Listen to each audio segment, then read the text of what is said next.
हाँ जी, नमस्कार जी। नमस्कार जी। और कैसे हैं जी? ठीक हैं, बढ़िया। बहुत अच्छे। अच्छा, आज मैं आया हूँ आपके पास, तो मैंने जो गुग्गा जाहर पीर जी हैं उनकी जो वैसे मंडली वगैरह गाते हैं ना, हाँ, तो उसके जो रहस्य है उसके बारे में जानना है, जो उनकी गाथा है तो उसके बारे में जानना है मेरे को आपसे जी। जाहर पीर के 3 चरण हैं। ठीक है जी। पहले में आता है जन्म, और दूसरे में आता है विवाह, ठीक है जी। और तीसरे में आता है लड़ाई। जी। तो एक एक चरण को गाने के वास्ते जो है पूरी पूरी रात लग जाती है। तो गा कर तो नहीं बता सकते हैं अभी तक, लेकिन ऐसी जबानी जो है आपको इनकी हिस्ट्री बताते हैं।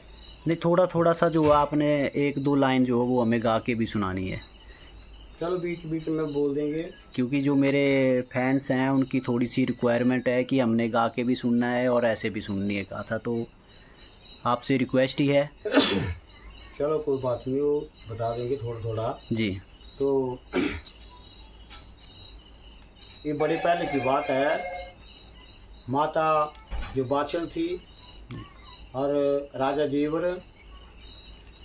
उनकी काफ़ी उम्र हो चुकी थी, उनके घर में कोई संतान नहीं थी।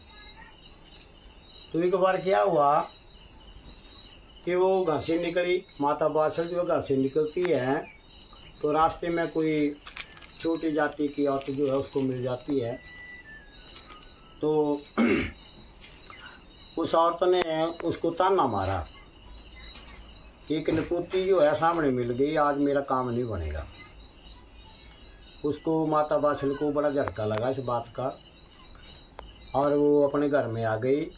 तो घर में आकर के वो आरसू मुख देखा।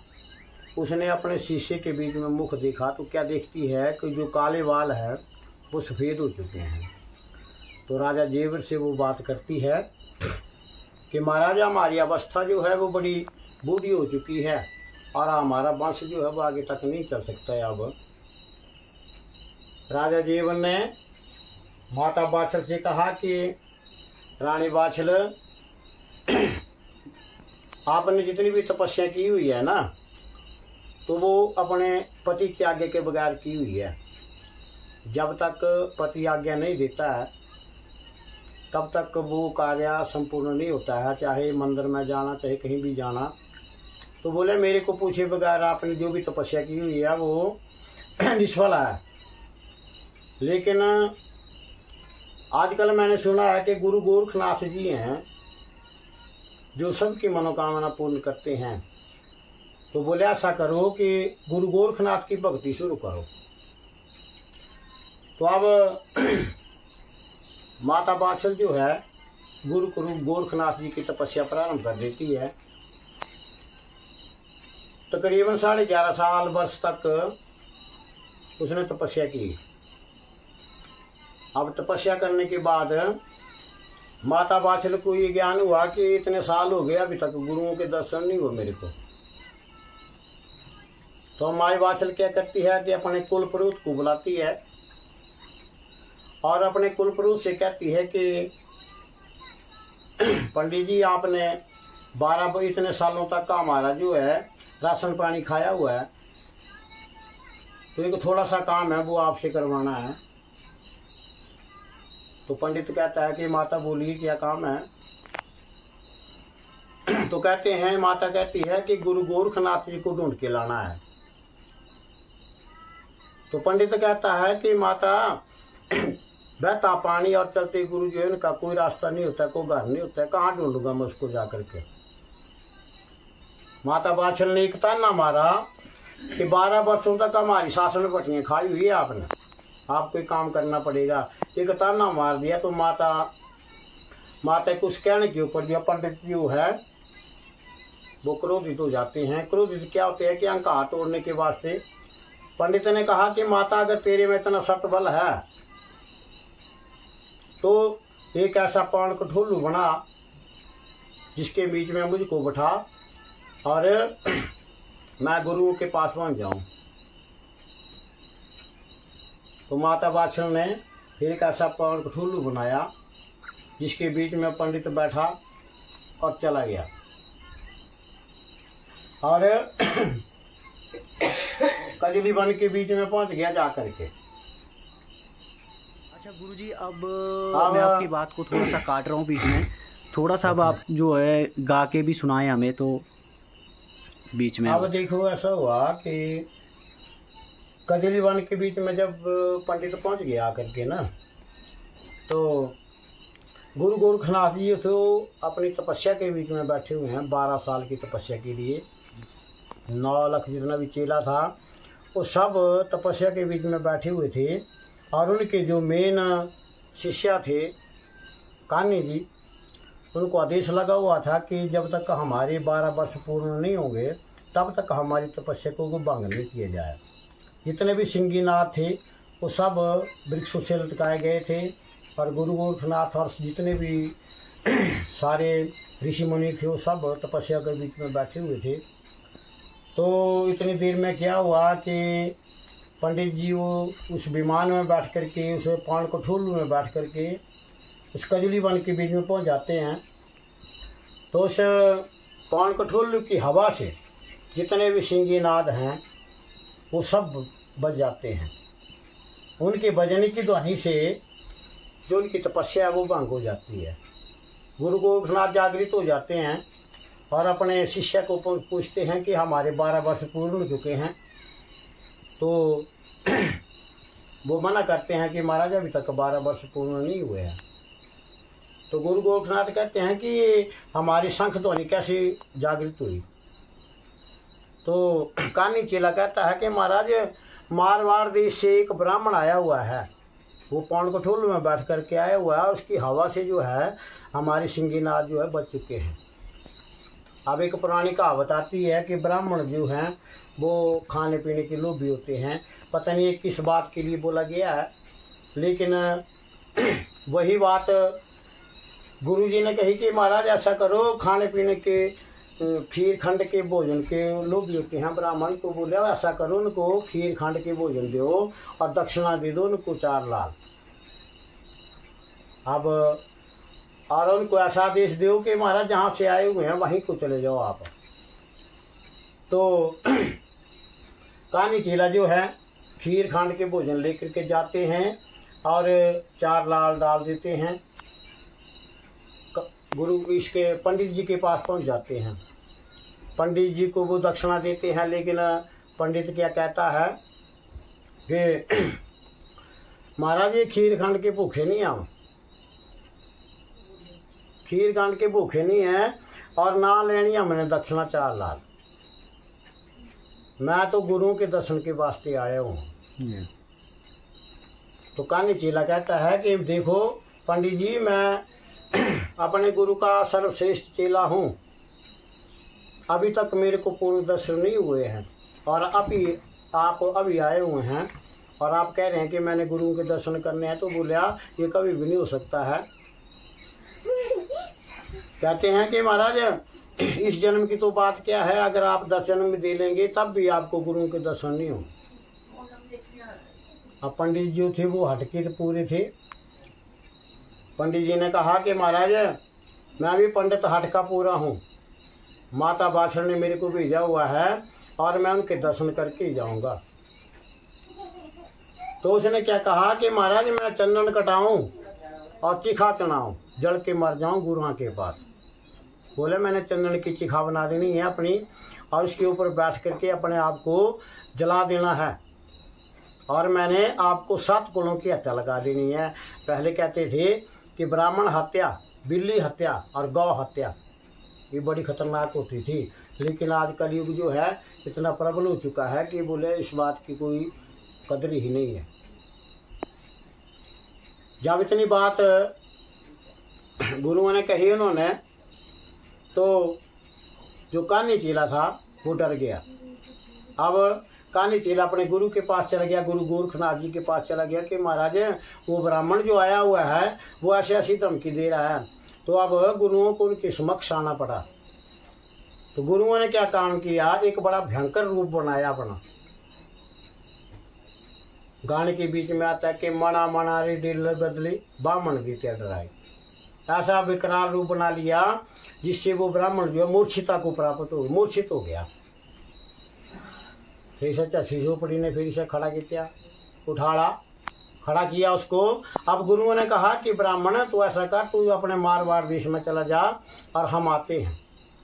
तो अब गुरु जो हैं अपनी तैयारी करते हैं। तो कैसे तैयारी करते हैं? तो अब पंडित जो हैं वो अपने मारवाड़ देश में चले जाते हैं। तो पीछे से अब गुरु जी हैं वो अपनी तैयारी कैसे करने लगते हैं, थोड़ा सा गा के बताऊंगा मैं, और बाकी ऐसे बोलूँगा क्योंकि इतना पूरी रात लग जाती है।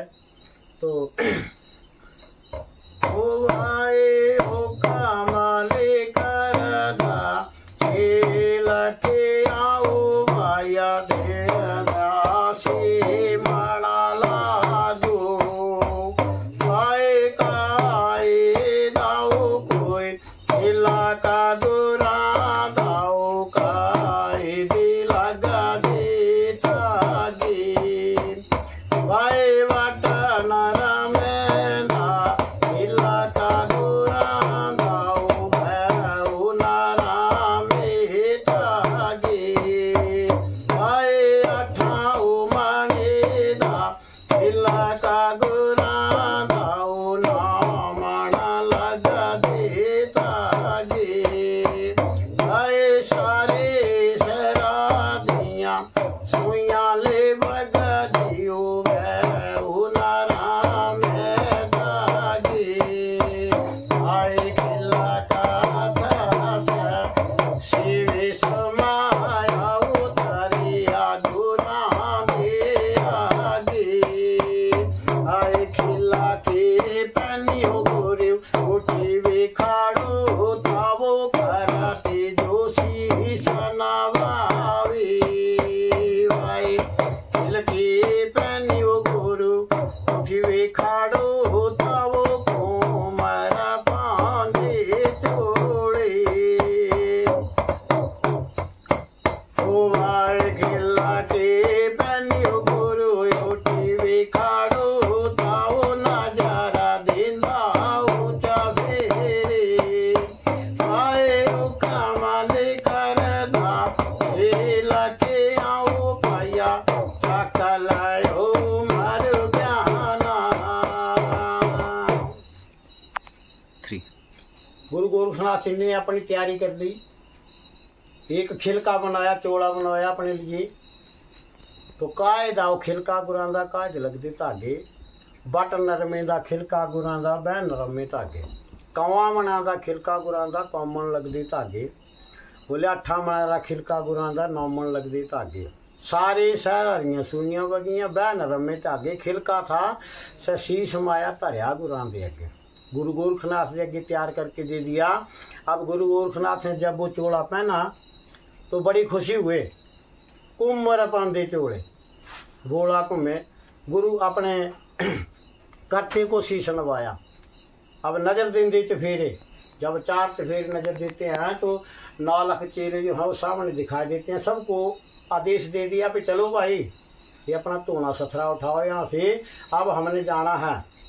तो कान्ही चेला पूछता है कि महाराज आपने कहाँ जाना है? बोले जाना तो अभी मारवाड़ देश में है, पर अभी गंगा किनारे चलो।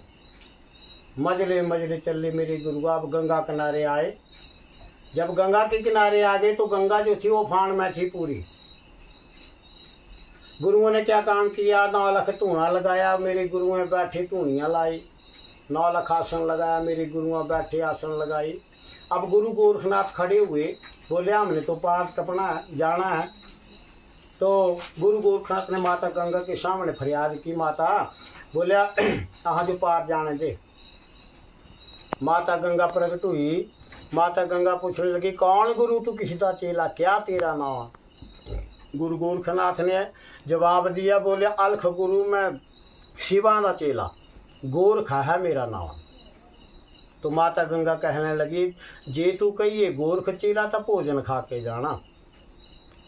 अब गुरु गोरखनाथ को पता था कि माता गंगा को किसी चीज का अहंकार हो चुका है, इसीलिए गुरु गोरखनाथ ने वो रचना रची थी, लेकिन इन बातों को बता नहीं सकते हैं।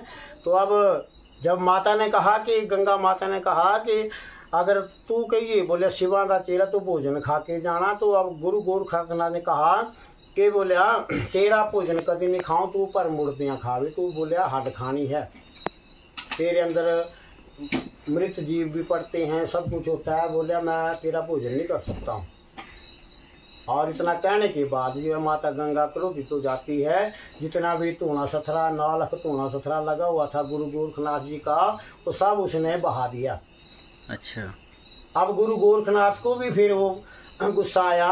गुरु गोरखनाथ ने क्या किया, एक तुम्बी होती है इनके पास, एक खोपड़ा सा ऐसा होता है, उस तुम्बी के बीच में गुरु गोरखनाथ जो गुस्सा आया तो सारी गंगा जो है उस तुम्बिया के बीच में डाल दी। जब गंगा को सारा उसमें डाल दिया तो अब जितने भी हमारे जीव जंतु थे, गौ मनियाँ थी जितनी भी, तो सब प्यासियाँ मरने लग गई। कहते हैं कि जितना इस पृथ्वी के ऊपर जीव हैं, इससे 3 गुना जीव जो है पानी के बीच में रहते हैं। अब खबर हो गई ख्वाजा पीर को कि गुरुओं ने गोश्त लगा दिया है। गोश्त वो परीक्षा लेने के वास्ते आते हैं, और जिस किसी को भी जैसे अहंकार हो जाता है, किसी को स्वअहंकार को तोड़ने के वास्ते जब गुरु आते हैं, तो अब ख्वाजा पीर को पता लग गया कि गुरु गोरखनाथ जो हैं गंगा के किनारे आ चुके हैं और उन्होंने गोश्त लगा दिया है। अब ख्वाजा पीर जो हैं आ गए गुरु गोरखनाथ के पास, हाथ जोड़ करके नमस्कार की। गुरु जी बोला छड़ी दे गुरुआ है गंगा माइया, मछ कछ मर दे तेरे आए, छड़ी दे गुरुआ गंगा माइया गौवा जान दी तेरे आए, बड़ा पर पाप लगना, फिर गुरु जी छड़ दो। तो गुरु गोरखनाथ ने विचार किया, बोले महाराज गंगा को ऐसे नहीं छोड़ूंगा मैं, इसको कुछ न कुछ सजा दे करके छोड़ूंगा। तो अब गुरुओं ने क्या किया, तुम्बिया से को गंगा छोड़ी उल्टा नीर बगाया। पहले गंगा नीचे को बगती थी, लेकिन फिर उसका बहाव जो है ऊपर की तरफ कर दिया, उल्टी गंगा बहा दी। गंगा दे बिच दूध जमाया, जमुना च दहिया जमाया, वो भी एक करामात दिखा दी गुरुओं ने। अब गंगा ने स्थान दे दिया उनको निकलने के वास्ते। अब गंगा से पार हो जाते हैं तो कानी चीला पूछता है कि महाराज हमने जाना कहाँ है। तो गुरु गोरखनाथ कहते हैं उचड़ा कोट गढ़ दिलेरा बाछल बागा को जाना, मजले मल्ले चले मेरे गुरु। अब बाछल बागा में आ गए, दाड़ू दाख बजूरियाँ कटियाँ अम्ब कटे सियार, बागों के बीच में जब आ गए तो वहाँ जैसे अकाल जैसा पड़ा हुआ था। दाड़ू दाख बजूरियाँ कटी अम्ब कटे सियार, गोटुआ चुग्गी ने धूने लगाए। अब 9 लाख धूना लगाया मेरे गुरु में बैठे धूनियाँ लाई, 9 लाख आसन लगाया मेरे गुरु बैठे आसन लगाई। अब आसन के बीच में बैठ गए, 9 लाख धूने लगे, एक एक डाला नीचे एक एक शिष्या जो है बैठ जाता है। गुरु गोरखनाथ जी भी अपनी तपस्या के बीच में बैठ जाते हैं। तो अब धूना लगा लिया, जितनी भी संगत थी सारी बैठ गई अपने अपने धूने लगा करके। तो अब कानी चीला जो है वो गुरुओं से आकर के कहता है कि गुरु जी आपने ऐसे कैसे देश में ला करके बैठा दिया हमें जहाँ पर पानी भी तक नहीं मिल रहा है। तो गुरुओं ने अपनी कला रचाई, फिर एक सिंगी की ध्वनि निकाली अपनी। तो उसमें कहा जाता है कि पहलिया सिंगिया वे बजा दिया रे हाँ, उतरती दर दर भला बोले बिना। वो दूजिया सिंगे जब दूसरी सिंगी बजती है तो दक्षिण की बिजली लग जाती है। अच्छा, ये जो आप गा रहे हैं ये थोड़ा सा अगर आप डोरू के साथ या इस डमरू के साथ थोड़ा सा सुना दे हमें तो सुना देते हैं, थोड़ा सा ही है ये जी।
बंददाए हाँ जी ओ चौथिया संगिया वे गुरुआ बजा दिया है हाँ हो बरकारी माची माँ ये लगिया है हाँ जी ओ सूखे बागवे होए मेरा ले जाए हाँ ओ सरवर भूतिया ये जमिया हाँ जी ओ सूखे बना में होए मेरा ले जाए हाँ ओ लर जान ले जा ये डाले हाँ जी ओ सूखे आँखों ओ मेरा वाला बगदाए जाए हाँ ओ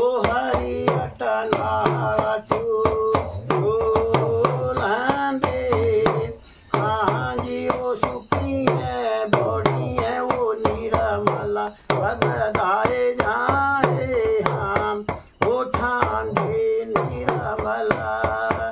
इसके बाद फिर क्या होता है, जितना भी बाग है 9 लखा बाग जो है सारे पानी से संपूर्ण हो जाता है। जितने भी बाग बगीचे हरे भरे हो जाते हैं और पानी हो जाता है उसमें। तो माता बाछड़ जो है अपनी गोली जो है अपनी दासी रूपा गोली नाम है उसका, तो उसको पानी के लिए भेज दिया करती थी वो, क्योंकि पानी नज़दीक नहीं मिलता था तो उसको पानी के लिए सुबह भेजना और शाम को पानी लेकर के आती थी। अब माता बाछड़ ने अपनी गोली को कहा कि जाओ पानी लेने के वास्ते जाओ, तो बोले हाथ फिर सिर के ऊपर पानी का घड़ा लिया और पानी लेने के लिए चली जाती है। जब बागों के बीच में वो रूपा गोली आती है तो वहाँ क्या देखते कि पानी ही हो चुका है और ऋषि मुनि जो हैं वो सारे स्नान कर रहे हैं वहाँ पर। अब माता बाछड़ जाकर के बड़ी खुश हो जाती है कि आज तो नज़दीक ही पानी मिल गया। तो गुरु गोरखनाथ और कान्ही चेला भी वहाँ पर स्नान कर रहे हैं। तो जैसे सारे नहा रहे हैं तो माता जो गोली है रूपा गोली वो गुरुओं से प्रार्थना करती है कि महाराज मेरे को पानी भरने दो। तो अब कान्ही चेला पूछता है माता इसको रूपा गोली को कि पानी भरेंदिए भैने ने मेरी बाछड़ क्या कमावे। तब रूपा गोली क्या जवाब देती है अरना खाई सीता पहने जिबे चौका पाई और गुरु गोरखी नाम ते आएंगे। इतना सुना कान्ही चेले ने और रूपा गोली ने पानी का घड़ा भरा अपने सिर के ऊपर उठाया और घर को आ जाती है। जब महलों में पहुंच जाती है तो माता बाछड़ पूछती है कि रूपा गोली तू पहले सुबह जाती थी और शाम को पहुंचती थी, आज क्या हुआ तू? बोले ये घड़ा भी अभी भीगा हुआ है। तो रूपा गोली जो है माता को सारा वृतांत सुनाती है। माता सुके बाग हुए रियाले सिद्ध गुरां दे रे, सुके बर में हुए रियाले बोले सिद्ध गुरां दे रे, सुकिए बौड़िए नीर बगांदा वो भी सिद्ध गुरां दे रे, सुकिया खुएं पानी चलता हरियट नाल चलांदे। बोलिया माता मिंजो तड़ा लगा जिन गुरुओं का तू स्मरण कर रही है उनकी तपस्या कर रही हो, गुरु जो बागुर के बीच में आ चुके हैं। इतना जवाब अब माता रूपा गोली ने दिया। तो अब माता बाछड़ ने जो है अब उनके भोजन की तैयारी शुरू कर दी।